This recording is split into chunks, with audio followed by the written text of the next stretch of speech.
Assalamualaikum warahmatullahi wabarakatuh. Waalaikumsalam warahmatullahi wabarakatuh. Ya, kita akan mulai belajar bahasa Indonesia bersama saya.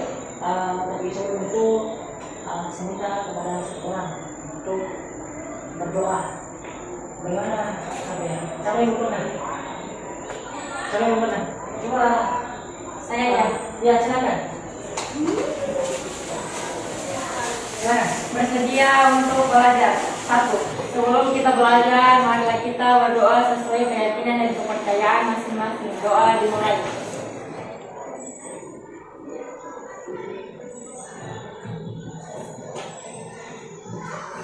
Doa selesai. Siapa yang tidak hadir?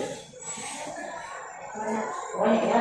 Boleh minta doa untuk bisikan nanti di sini. Siapa yang tidak hadir?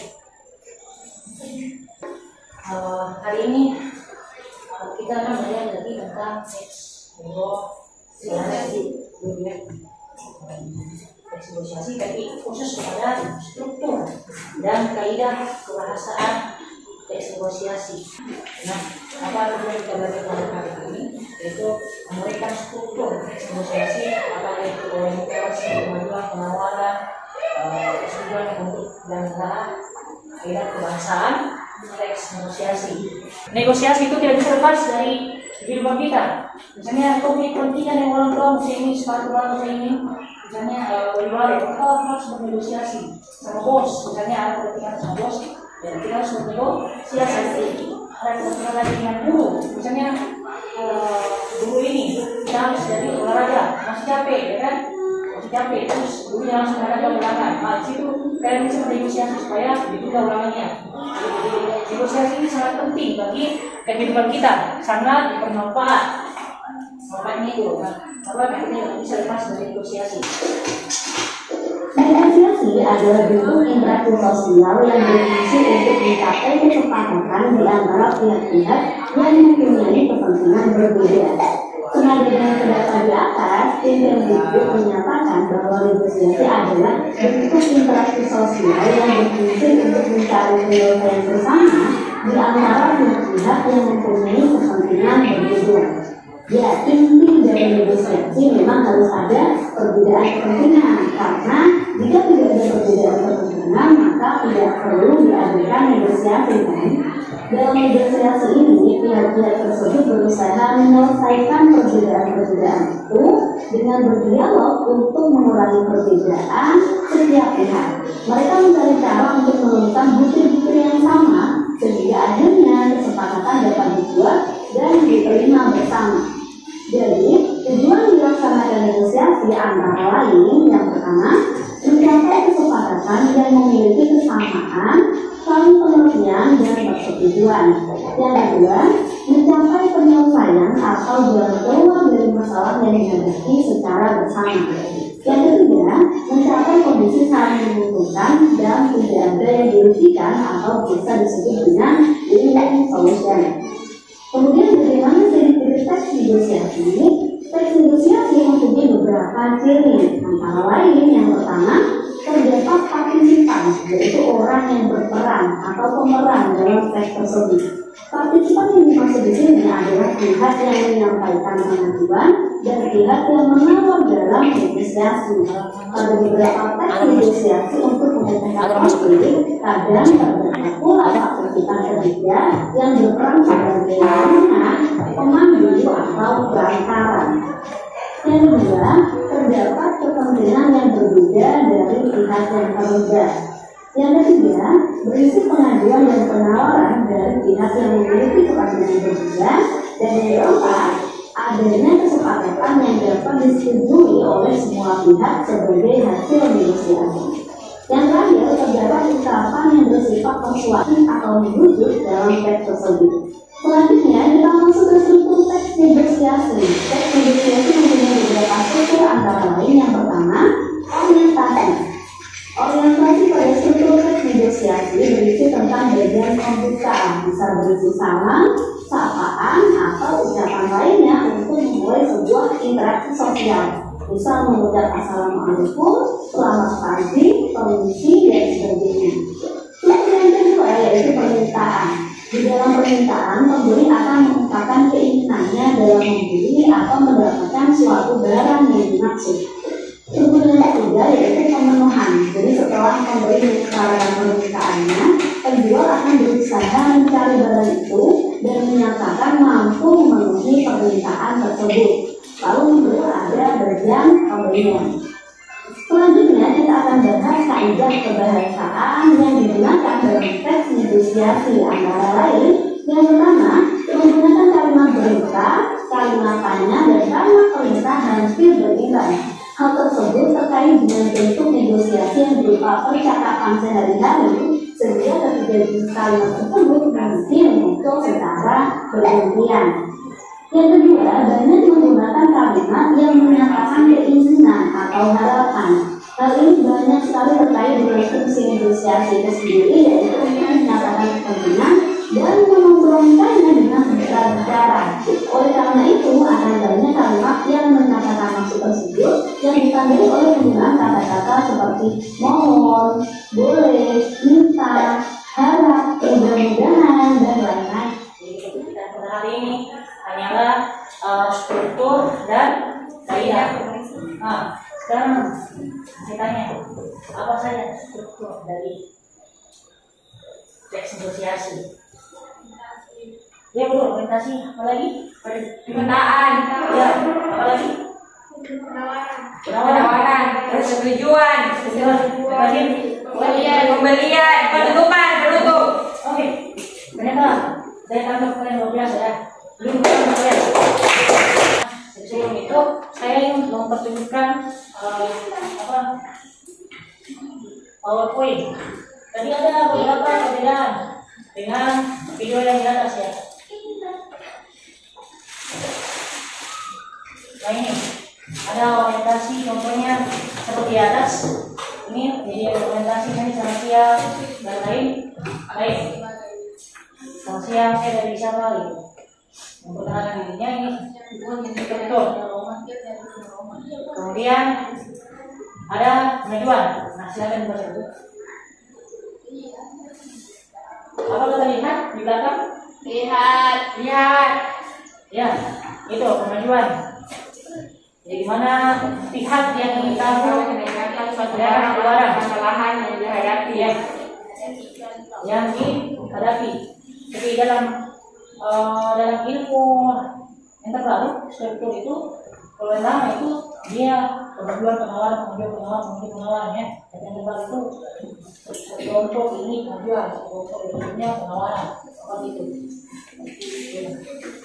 Kalau ini lama itu pengajuan penawaran seperti itu ya. Lanjut struktur kemudian. Nah sekarang saya akan bagikan LPD dengan bahan ajarnya. Kalau kita itu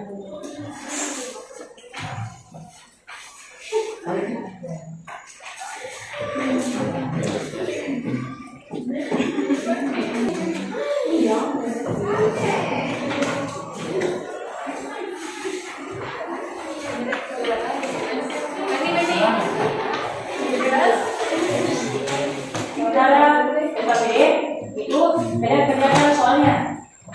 Kerjakan soalnya ya. Yang ada dua ruang. Yang pertama soal pertama itu adalah struktur teks negosiasi. Yang kedua adalah kaidah kebahasaan teks negosiasi. Jadi kalian yang harus lakukan adalah kerjakan dulu sendirian. Setelah itu baru kalian buat kelompok. Kemudian kalian diskusikan jawaban kalian untuk memilih mana jawaban yang paling benar, yang terbaik. Begitu. Biasa terjadi seperti tadi. Sekarang bentuk kelompoknya. Yang ini kan balik ke belakang. Balik ke belakang.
Karena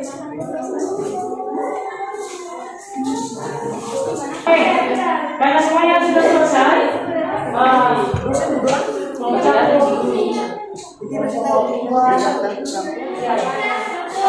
Teks negosiasi di atas. 1. Orientasi anak-anak minggu depan akan dilaksanakan ulangan harian teks negosiasi. Kalian harus mempersiapkan dengan baik untuk mendapatkan hasil yang maksimal. Kemajuan jadi kalian keberatan ulangan hariannya dilaksanakan minggu depan. Kalau begitu, kapan kalian siap mulai tambah tugas dari mapel lain? Persetujuan. Baiklah, karena materi tes negosiasi sudah selesai. Apa kalian usul apa yang kita lakukan minggu depan? Penutup. Minggu depan kita praktek saja Bu untuk bernegosiasi bagaimana Bu? Wah, ide bagus. Adalah kaidah kebangsaan teks di bawah ini. Adapun kaidah kebangsaan teks negosiasi adalah sebagai berikut. Pertama, menggunakan kalimat persuasif. 2. Bahasa yang digunakan sopan. 3. Menggunakan konjungsi. 4. Analisis struktur teks negosiasi di atas. Orientasi. Guru, anak-anak minggu depan akan dilaksanakan ulangan harian tentang teks negosiasi. Kalian harus mempersiapkan dengan baik untuk mendapatkan hasil maksimal. Permintaan siswa dalam minggu depan Bu, tugas sudah banyak dan belum selesai, tambah tugas dari mapel lain. Guru, jadi kalian keberatan jika ulangan hariannya dilaksanakan minggu depan. Siswa, ya, penawaran. Guru, kalau begitu kapan kalian siap untuk ulangan harian siswa minggu depan? Tadi saya Bu, persetujuan baik. Tapi karena materi bab teks negosiasi sudah selesai, apa kalian punya usul apa yang akan kita lakukan minggu depan? Sisa minggu depan kita praktik saja Bu. Negosiasi terbaru. Menutup. Guru, waktu bagus. 2. Telah kaidah kebangsaan teks di bawah ini.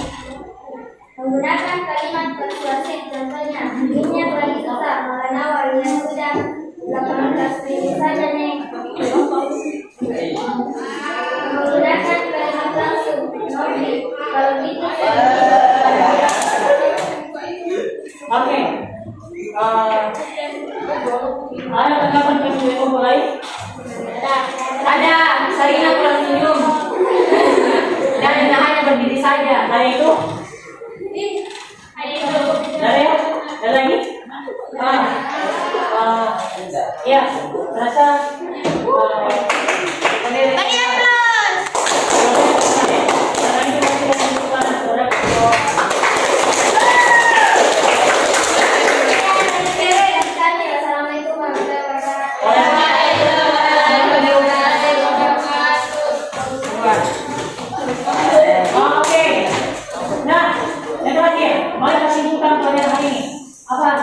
Apa sih yang sebetulnya?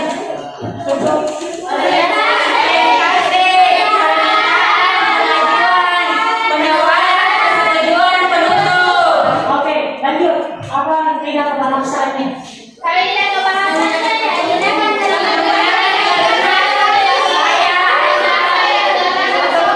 dalam produksi, menggunakan kalimat efektif, menggunakan kalimat deklaratif, menggunakan pronomina, menggunakan dalam langsung, menggunakan kalimat perbandingan, kalimat pronomina, menggunakan kalimat deklaratif. Saya suka semangatnya. Berikutnya saya harus mempelajari karena saya itu memang persiapan. Di sini saya memperoleh kebutuhan dari sama itu untuk pelajaran berikutnya. Dan yang terakhir adalah Alhamdulillah. Assalamualaikum.